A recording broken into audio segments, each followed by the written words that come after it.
On Cinco de Mayo in 1982, I was born to a 15-year-old girl. We grew up together, my mother and I, suffering young mistakes under the weight of big responsibility. The loneliness, the anxiety, the low self-esteem, the burden of being a single mother who was also a child. She was a descendant of addiction, and we were well into the pattern of coping with alcohol when my little sister joined the adventure. I was 7. She was raised white trash. She was mean, racist. She would fight in the streets at the drop of a hat. Yet she was so loving. She had an amazing sense of humor and would sacrifice her life to save a stranger. Things started going downhill for us when she broke her leg and was prescribed opiate pain medication.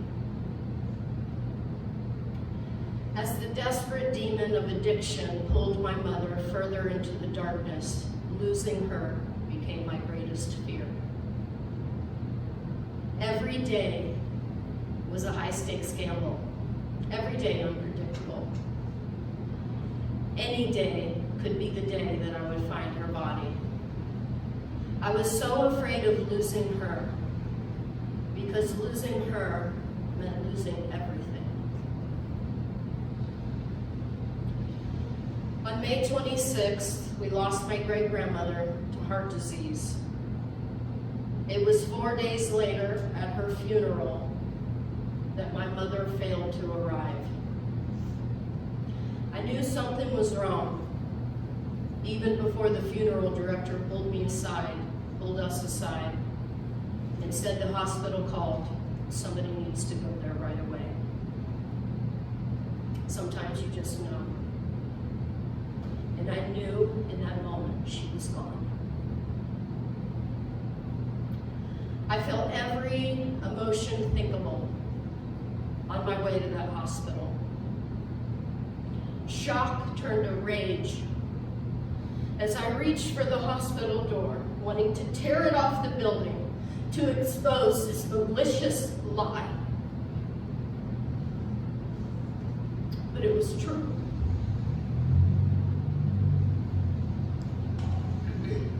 My mother's body was before me.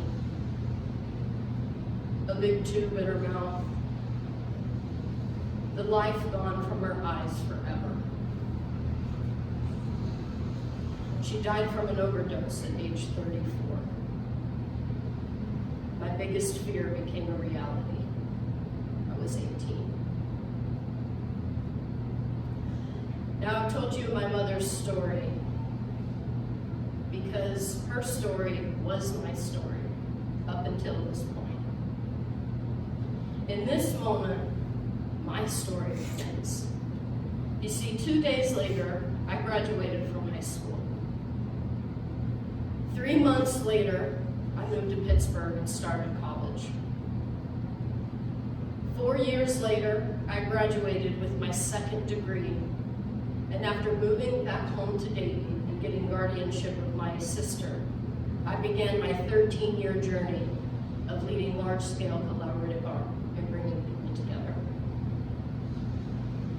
My life in 13 years of arts, activism, and working to dismantle the barriers of division have led to this, the opioid memorial. Every one of our lives has been affected by the opioid epidemic. NBC named us the overdose capital. But imagine if our story of the incredible battle that we have fought to reclaim our city was told. Imagine a sculpture standing 22 feet tall, of 3 figures huddled together. And you walk into this sculpture, into this inner circle, and you look up, and on the bodies and on the backs of the sculpture are thousands of pieces of tile, representing thousands of lives. This memorial is a physical representation of our journey to become the capital of healing, and I need your help to build it. Of course we need money, and we need help with the funds of building it, but most importantly, when the time comes and I call upon you, I need you to come and bring your people and write the names of the loved ones that we have lost on this tile that will build the memorial. There is healing in coming together.